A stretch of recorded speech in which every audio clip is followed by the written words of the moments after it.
On this episode of China Uncensored, Olympic gold. When she shines, she really shows you all she can. Oh Rio, Rio, dashing China's Olympic plan.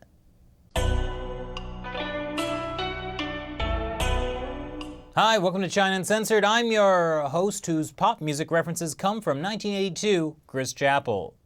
Chinese Olympic athletes have flopped at the Rio Olympics. Oh, I'm sorry. Does that sound harsh? Well, yeah, it actually kind of does. And it wasn't me who said that. It was China's state-run Xinhua News.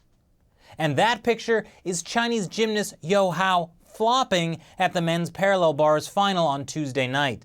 I haven't seen a worse display on parallel bars since Gymkata, a movie that combined the skill of gymnastics, the kill of karate, and former Olympic gymnast Kurt Thomas fighting for his life in the fictional country of Parmistan.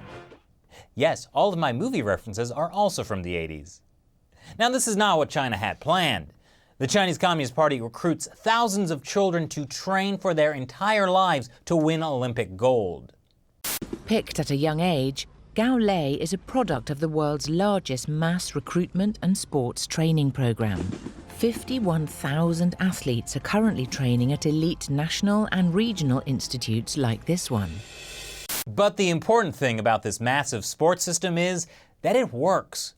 In the 2008 Beijing Summer Olympics, China won 51 gold medals. So it didn't seem like a stretch that party mouthpiece Global Times ran this spread before the Rio Olympics. Except now it's pretty clear that isn't going to happen. Here's another Xinhua sports tweet that for some reason they later deleted. They're not too happy the Brits have outdone them. Burn me. As of this morning, Chinese athletes have only won 20 gold medals. That's a far cry from expectations. And coincidentally, Chinese media have suddenly shifted their tone away from valuing Olympic gold above all else. China Central Television ran a story called "When We Are No Longer Obsessed with Gold Medals." It said, "We will be able to openly applaud our rivals to reflect our great country's confidence and tolerance." I actually kind of agree with that. A Global Times piece talked about how the burden of Olympic medals was unfair to athletes. I also agree with that. And another Global Times piece says the public doesn't really care about gold medals because fitness is more important. I mean, it's hard to disagree with that. What's going on here?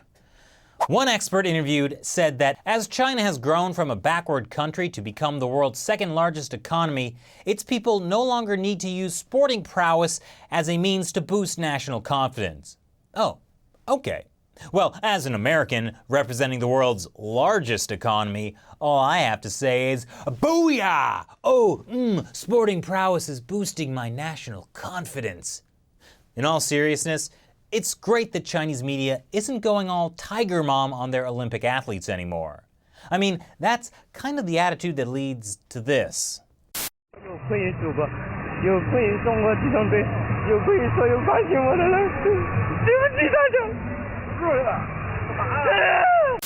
Yeah, what a national disappointment. He got silver. Compare that 4 years ago to one of the breakout stars of Rio, Chinese swimmer Fu Yuanhui. Here's her reaction to placing third in the 100-meter backstroke semifinals.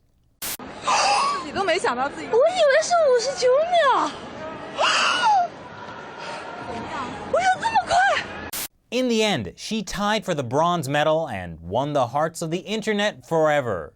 At least when it comes to internet memes, she won gold. There are 206 countries or regions competing in the Rio Olympics, and Chinese athletes have the third most gold medals. Chinese athletes have done incredibly well. That is something to celebrate. And I'm happy to say that as a reflection of my great show's confidence and tolerance. So what do you think of how China's state-run media are treating the Olympics? Leave your comments below. Thanks for watching this episode of China Uncensored. Once again, I'm Chris Chappell. See you next time.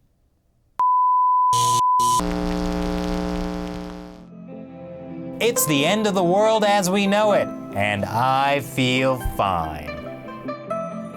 though you might know China for its investment in clean energy. The Chinese regime wants to help the United Kingdom build its dream nuclear power plant.